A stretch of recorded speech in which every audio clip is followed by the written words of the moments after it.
Siempre es un placer tener con nosotros invitados especiales, personas queridas. A él lo conocí, se convirtió en uno de nuestros guías, de nuestros invitados especialísimos. No importa que tenga que desplazarse de manera física al estudio, como que salgamos a buscarlo a través de las plataformas actuales, benditas plataformas, bendito Zoom, de verdad, que nos permite de nuevo llegar a sus hogares y de conseguir a los mejores. Hablamos de todo, un doctor en economía, graduado de la Universidad Autónoma de Madrid, vicedecano actual de Economía de la Universidad Autónoma Primada de Santo Domingo y exdirector de la Escuela de Economía de la UAS. Pero es también un gran conferencista y un habitué en los medios de comunicación para llegar a los hogares dominicanos tratando de desmenuzar esto de la economía, que puede ser tan complicado, pero que nos impacta a todos. ¿De quién hablamos? Vamos a saludar esta noche y de verdad a aplaudir porque nos sentimos engalanados una vez más y entonces con la presencia del profesor Ciriaco Cruz. Buenas noches, querido profesor Antonio Ciriaco Cruz. Gracias por estar de nuevo con nosotros en Y Entonces. Muchas gracias, Taina, por siempre tan amable de invitarme a tu programa con nosotros y tú sabes que siempre estamos a tu disposición. Gracias, querido profesor. Profesor, estamos en medio de una pandemia. No la habíamos conocido ninguno, no la habíamos vivido, solamente la habíamos leído, tanto en los libros de historia como en el caso específico de grandes impactos que han tenido otros países, incluso otros continentes. En esta misma década anterior, vimos en África padecerse enfermedades muy fuertes que en su momento eran nuevas, impactaron, nos mortificaron, pero las veíamos desde lejos. Ahora hemos visto que algo que empezó en otro continente llegó al nuestro de una manera rápida, violenta, y llegó a nuestros países, nos llegó a esta América insular que sabíamos que iba a impactar, pero no nos imaginamos cuánto. Ya República Dominicana cuenta los fallecidos realmente de una manera muy preocupante, los contagiados de manera muy preocupante. Escuchábamos que se podían hacer escasas las camas y los servicios para aquellos que se contagiaran o que se complicaran, y ya lo estamos viviendo. A nivel de la economía, querido profesor Antonio Ciriaco, ¿de qué hablamos? Primero para la mundial y luego vamos a ir aterrizando para la regional y la local. Mira, Taina, tú sabes que revisando la información y la data de las pandemias desde el año 1333, han ocurrido una cantidad importante de pandemias que han dejado secuelas, incluso muchas de ellas, en algunos casos con más de 100 millones de personas muertas. Y esta pandemia, yo creo que hay un elemento importante que hay que tomar en consideración, es que nos ha tomado desprevenido, pero ante una situación donde ha habido un proceso importante de acumulación de conocimiento con respecto al campo de la medicina. Y te digo esto porque ya en todo este tiempo, cuando entró la pandemia, vamos a decir en su momento más álgido, que fue en el mes de marzo, y que eso atacó prácticamente, se diseminó en todo el mundo. Ya a partir de marzo, hoy se habla de que hay varios países que tienen ya una vacuna. Es el caso, por ejemplo, de Rusia, que registró una vacuna, y otros países, el caso del Reino Unido, el caso de Estados Unidos. Y eso es una buena noticia dentro de este contexto de incertidumbre, de temores, de mucha gente contagiada y también de muchas personas que han fallecido lamentablemente. Y esto ha desatado toda una especie de incertidumbre en la economía del mundo. Y fíjate que esto se inició en la economía más dinámica del mundo, que fue en China, en una provincia llamada Wuhan, con 11 millones de personas, pero tomando como característica la idiosincrasia asiática, esto pudieron establecer una cuarentena de una ciudad y entonces actuaron de manera rápida, hicieron hospitales inmensos prácticamente en días, porque ellos previeron que esta pandemia se podía extender y podía entonces afectar, vamos a decir, de manera prolongada la economía más dinámica. Y ellos tuvieron éxito en ese sentido, pero esto se expandió y esto prácticamente se ha diseminado en todas las economías del mundo. Y esta situación ha generado un impacto y una crisis y una recesión de la economía mundial, que posiblemente este sea un año para todas las economías, un año perdido. Quizás no en el caso de China, pero la mayoría de las economías occidentales, la economía latinoamericana, caribeña, vamos a tener un año perdido. Por ejemplo, las proyecciones que hace el mismo Fondo Monetario Internacional te indican que la economía mundial va a tener una contracción. Es decir, cuando hablamos de contracción, estamos hablando de un crecimiento negativo de menos 4.9. Eso significa que la producción de este año va a ser mucho menor que la producción del año pasado. Y eso no es una buena noticia porque tú sabes que la población se incrementa y cada vez más la producción tiene que ser mayor para ir y poder abastecer gran parte del crecimiento de la población. Y cuando uno analiza no solamente la economía mundial y lo ve por región, Estados Unidos va a tener una contracción de menos 5%, la Unión Europea como unión una contracción de menos 8%, América Latina, según la Comisión Económica para América Latina, CEPAL, en su último informe habla de que ningún país latinoamericano y caribeño va a tener un crecimiento positivo.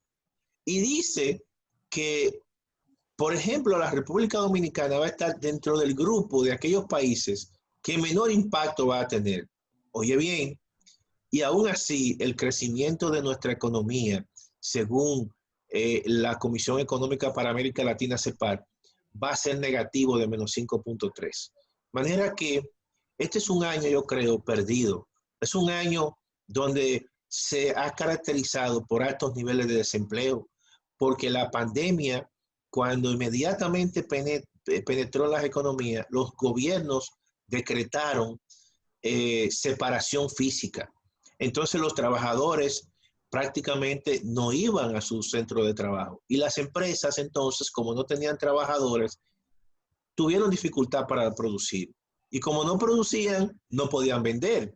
Por lo tanto, las empresas tuvieron también que cerrar, tuvieron que despedir a mucha gente. Y hoy en día, por ejemplo, en América Latina se está hablando de alrededor de más de 44 millones de personas que están desempleadas. Por ejemplo, en el caso de la República Dominicana, las informaciones oficiales del Ministerio de Trabajo hablan que entre personas que han despedido definitivamente y otros que están suspendidos, prácticamente hay 1 millón de personas.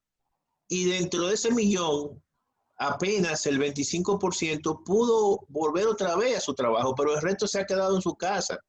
Es decir, que esta es una situación que ha generado el COVID-19 de gran incertidumbre.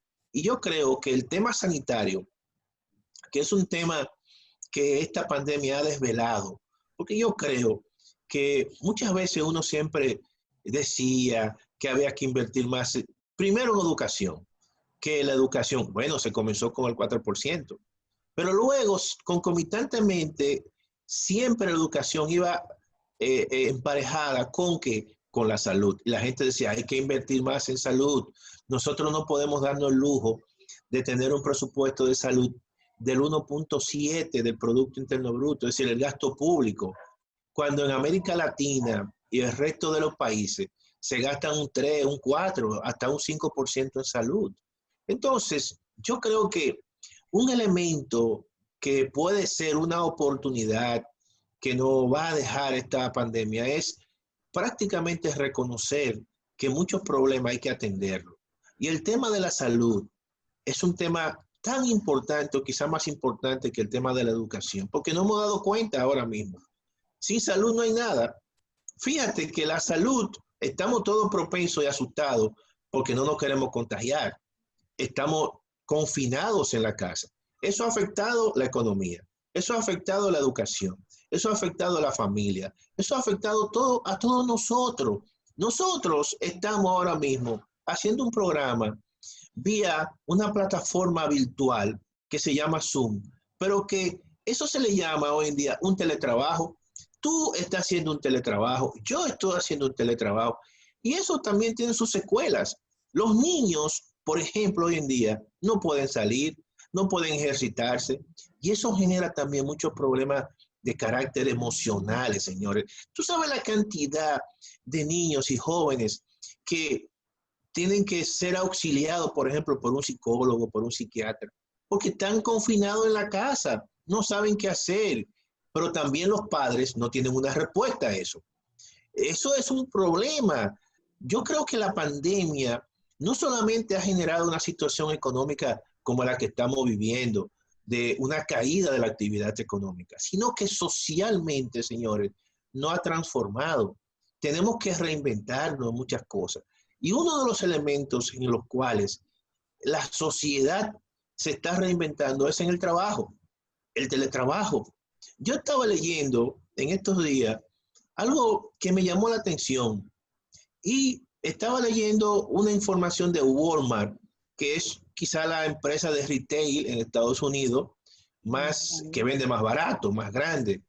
Y ellos decían que sus ventas, por ejemplo, de camisas, quizás vamos a decir ropas que se puedan ver de la cintura hacia arriba, se habían incrementado. ¿Tú sabes por qué? Porque tú y yo ahora mismo estamos interactuando y sencillamente tú me ves, ¿verdad? Mi camisa, mi polocher, pero no me ves mi pantalón. Y ellos decían que la demanda de pantalones, tanto de hombres como de mujeres, se habían caído, porque hoy en día yo no necesito exhibirme porque yo estoy en mi casa sentado y sencillamente lo que necesito exhibir es de la cintura para arriba. Entonces, mira eso, cómo la transformación de esta situación ha llegado hasta en la vida misma, hasta en la forma de vestir, hasta en la ropa. Y eso tiene repercusión en la economía porque las empresas de ropa incrementan, por ejemplo, su demanda, pero de determinado tipo de ropa. Hoy en día, el que no tiene internet, el internet se ha convertido hoy en como un bien de primera necesidad, porque el internet es un instrumento importantísimo de trabajo. Si de repente, que yo pienso que va a ser así, que las universidades todas se van a iniciar y se han iniciado algunas vía virtual. La preuniversitaria, es decir, los colegios y las escuelas, se van a iniciar vía virtual. Ese es un problema. Quizás no para, vamos a decir, el que está en la universidad, pero tú te imaginas un hogar donde hay 3 niños y que los padres generalmente en tiempos normales llevan a sus hijos, los llevan a la escuela y se van a su trabajo. Pero ahora, ¿con quién van a dejar a sus hijos estudiando en la casa y ellos en el trabajo?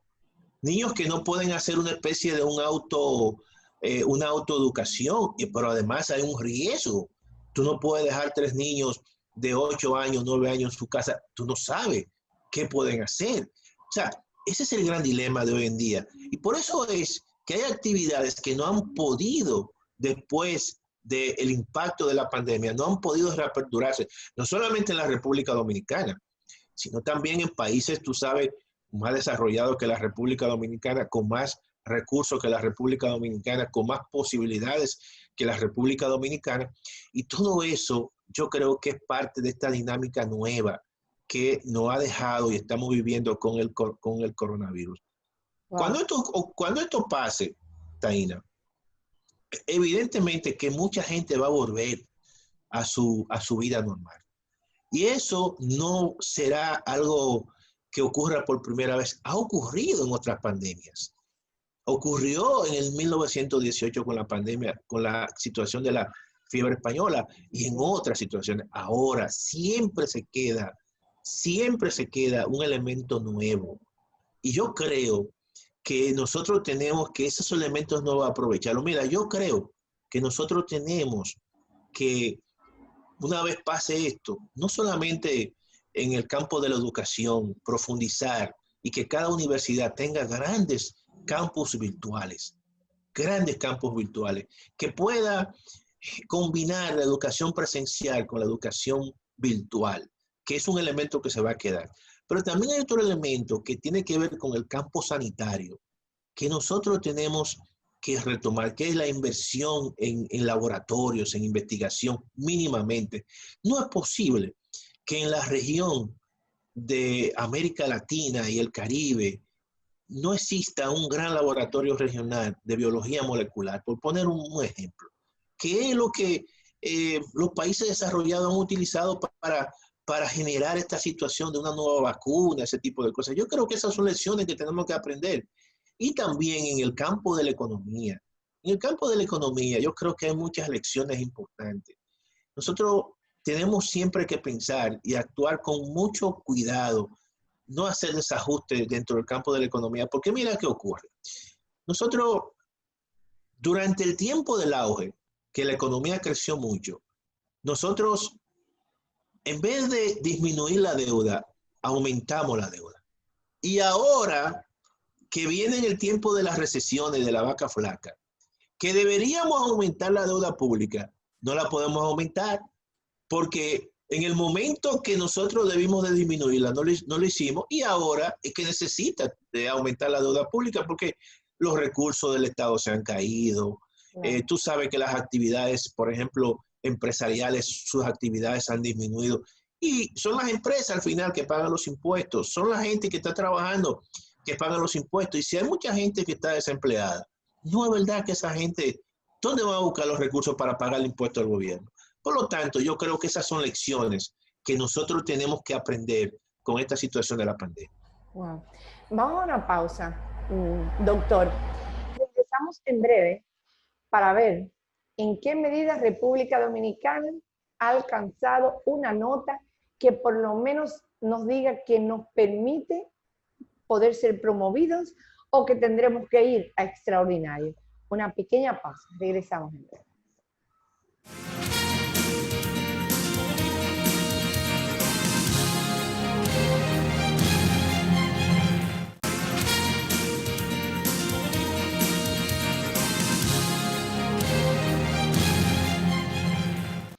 Continuamos conversando con el doctor Antonio Ciriaco Cruz. El doctor Ciriaco Cruz es un experto en economía, doctor en economía y en estos momentos vicedecano de la Facultad de Economía de la UAS. Ha sido también el director de la escuela y sobre todo es uno de los economistas que tiene la magia de que los que no lo somos podamos entenderlo. Porque hay economistas y economistas. Hay economistas que se quedan allá arriba en la estratosfera y nosotros no entendemos nada. Y otros como el doctor Ciriaco Cruz. Doctor, República Dominicana está apenas a horas de tener un nuevo gobierno. Las autoridades salientes implementaron programas sociales con impacto económicos y programas económicos que tuvieran impacto en la sociedad dominicana. ¿En qué medida podemos decir que las autoridades salientes alcanzaron una nota, por lo menos que no la llevara a reprobar? ¿Y qué usted les recomienda en términos económicos a los nuevos que van a ingresar, que tienen muchos de ellos 16 años fuera del poder, otros nunca han tenido la oportunidad de acceder a administrar en un estado que definitivamente tiene muchas cosas nuevas que tienen que ser aprendidas. ¿Qué piensa el doctor Kiriakos? Mira, yo creo que hay programas que hay que mantenerlo. Yo creo que uno no puede ser mezquino. Yo creo que programas como, incluso que se han implementado en esta coyuntura, como Quédate en Casa, el programa PATI, el programa Fase 1 y Fase 2, son programas que necesariamente tendrán que seguir. Y yo creo que he escuchado algunas autoridades ya electas que hablan incluso hasta de ampliar esos programas. ¿Por qué? Mira, no solamente en la República Dominicana se implementaron esos programas. Si tú analizas ahora todos los países, por ejemplo, el caso de España o el caso de la Unión Europea, la Unión Europea acaba de aprobar en estos momentos estímulos de más de 200 mil millones de, perdón, más de 750 mil millones de euros. Y dentro de esos 750 mil millones de euros, 220 mil van a Italia y 140 mil a España, 40 mil van a Francia. Y la mitad de esos fondos son fondos perdidos. Eso significa que son ayuda en esta coyuntura. En el caso de la República Dominicana, que tú sabes que esta es una economía, que hay todavía una cantidad importante de personas que son informales, que viven del día a día, que necesitan la mano amiga del gobierno. Y yo creo que los programas que se implementaron son programas que van y fueron por la vía correcta. Y necesariamente tendrán que quedarse, porque son programas compensatorios para aquellas personas que en estos momentos de crisis están padeciendo. Por ejemplo, el programa Fase 1 y Fase 2. ¿Por qué se crea ese programa? Bueno, porque el Código Laboral en la República Dominicana no es un código garantista para en tiempos de crisis. El Código Laboral dominicano no le garantiza muchas cosas al trabajador, todo lo contrario, protege más al empleador que al trabajador, porque en el artículo creo que 50 y 55 estima que cuando una empresa disminuye su flujo de efectivo y tiene problemas financieros, entonces el código le permite que suspenda al trabajador y ese trabajador se va a su casa sin ningún dinero en los bolsillos. Entonces, ¿qué hizo el Estado cuando comenzó este proceso y las empresas comenzaron a suspender empleados? Que los empleados se iban para su casa sin ningún tipo de recurso. Entonces, el Estado tuvo que ponerle una ayuda de 8.500 pesos como una especie de seguro de desempleo. Aquí no existe la figura del seguro de desempleo como existe en los Estados Unidos o como existe en Europa. ¿Tú sabes qué está ocurriendo en Estados Unidos? Que le están enviando un cheque de $1.200 a aquellas personas que ganan menos de 75,000 pesos. Incluso si tienen un hijo, le envían también un cheque adicional de $500. Y a la familia que están en situación de vulnerabilidad, le están dando $2.400. Es decir, que yo creo que eso es un buen programa, un buenos mecanismos de compensación, y ahí evidentemente que el gobierno ha tenido una nota bastante alta. El gobierno que viene, obviamente que se va a enfrentar con muchas dificultades, producto de la situación que hereda, producto de esta crisis económica. Va a tener que buscar recursos, va a tener que seguir endeudándose. Todos los países se están endeudando, como yo he dicho, y evidentemente que tendrá que por lo menos aguantar la caída de la economía dominicana hasta que aparezca una vacuna. Necesariamente el próximo gobierno tendrá que seguir con estos programas. Estamos hablando de gente que son dominicanos, al margen del elemento partidario, que son dominicanos, muchos de ellos que han perdido su trabajo y que necesariamente la única mano amiga que tienen es la mano del gobierno. Por eso es que al margen de todo, yo creo que el próximo gobierno tendrá que hacer otro presupuesto complementario, y que en ese presupuesto complementario tendrá que buscar alrededor de más de 150,000 millones adicionales para mantener, obviamente, estos programas y otros programas que no son compensatorios, y así poder concluir este año la ejecución presupuestaria. y luego entonces esperar que a finales de año aparezca una vacuna, que luego entonces ya exista un nuevo presupuesto ya mucho más general, y entonces ahí ir identificando las fuentes que van a financiar el presupuesto del año 2021. Pero evidentemente que esta coyuntura y estos programas hay que mantenerlo a como dé lugar, porque, vuelvo y reitero, son dominicanos que han perdido su empleo, muchos de ellos, y no tienen otra mano amiga que no sea el gobierno. Por último, doctor, a las familias dominicanas. Sabemos que la economía en República Dominicana en la actualidad tiene un componente fundamental que son las remesas, definitivamente, y como usted dijo, la economía informal. Hemos visto que hay algunos sectores que han estado muy impactados, los sectores del entretenimiento en todas sus vertientes, sectores, por ejemplo, de vendedores de ropa informal, que ya es una realidad en República Dominicana, lo que es la venta de ropas de paca, por ejemplo, de segunda mano, donde han estado pues quejándose amargamente, pero imagínese usted, y todos estos vendedores informales, muchos que salen a la calle con su mercancía a ofrecerla, aquellos que ponen una mesita en la calle para vender, etcétera. Y todos han estado de verdad muy, pero muy impactados en este caso. ¿Qué hacer? ¿Cómo recomendarle a las familias dominicanas de cómo se podrían diversificar o qué podrían hacer? Porque usted incluso habló de una familia con 3 hijos, donde tenemos el problema de que se tienen que quedar en casa, pero además tal vez tienen una sola computadora. Y los niños tienen que hacer los 3 la tarea, por ejemplo. También los padres, si tienen que trabajar en la casa, tendrían ellos que hacer lo mismo.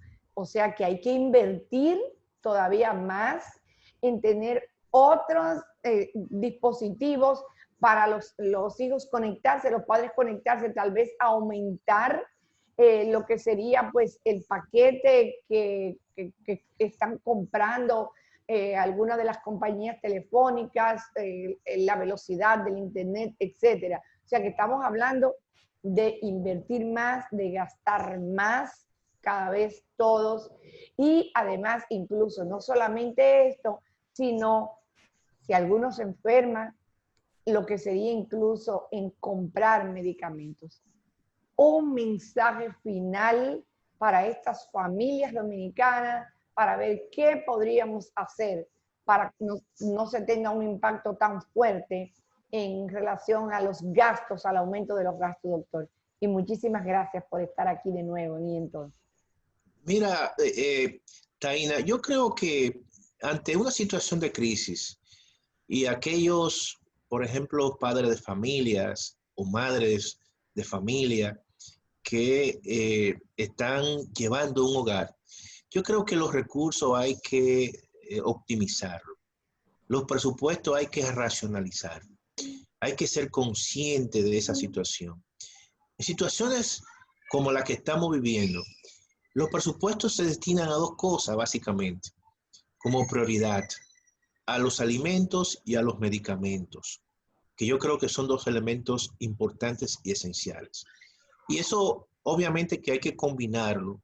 Por eso yo siempre digo la mano amiga del gobierno, y básicamente para aquellos sectores que están focalizados como más vulnerables, donde ya el gobierno tendrá que, en el caso de la educación, tendrá que, a través de ese programa que se ha creado, que necesariamente tendrá que quedarse, que es el programa República Dominicana Digital, tendrá que aumentar la conectividad básicamente a aquellos estudiantes y familias de escasos recursos que lo van a necesitar: más computadoras, más internet, es decir, un apoyo mucho más generalizado a la educación pública.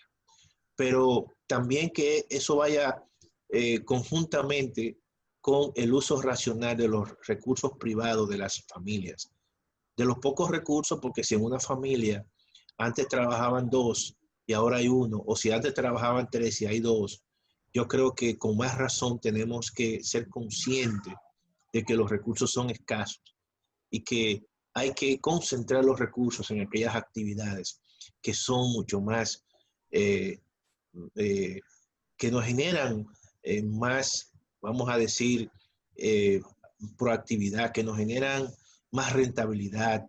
Y yo creo que tenemos que ser conscientes de eso. Cuando yo veo algunas familias dominicanas que con este toque de queda se quedan y salen fuera y uno lo ve tomando, yo creo que eso no debe ser realmente el accionar. Debe haber una campaña de concientización en ese sentido para que nuestros jóvenes, nuestras familias, nuestros hogares sepan que estamos viviendo tiempos difíciles, que van a pasar necesariamente y por eso tenemos que aguantar, ¿verdad? Y tenemos que optimizar. Obviamente que ese es el gran mensaje que yo le doy a esas familias y básicamente a la familia de escasos recursos, donde tú sabes que conseguir la mensualidad se le hace difícil, porque son familias cuyos padres, cuyos jefes de familia o madres de familia tienen que salir y buscarse la vida día a día, trabajando de sol a sol, y obviamente que no estamos viviendo los mejores tiempos, estamos viviendo tiempos difíciles y hay que ser creativo para uno seguir viviendo en tiempos difíciles. Wow. Muchísimas gracias, doctor. Siempre es un gratísimo placer tenerlo y siempre aprendemos tantas cosas con usted. De verdad que le deseamos lo que en este momento le deseamos a todos, que mantenga su salud, que pueda mantener su tranquilidad y que el teletrabajo pues sirva, pero que realmente no provoque la parte de la ansiedad y de la dificultad que provoca. Somos seres humanos y todos estamos expuestos a eso, de verdad. Muchas gracias por estar en Bueno, él. muchas gracias y hasta luego. Que pasen buenas noches. Hasta luego.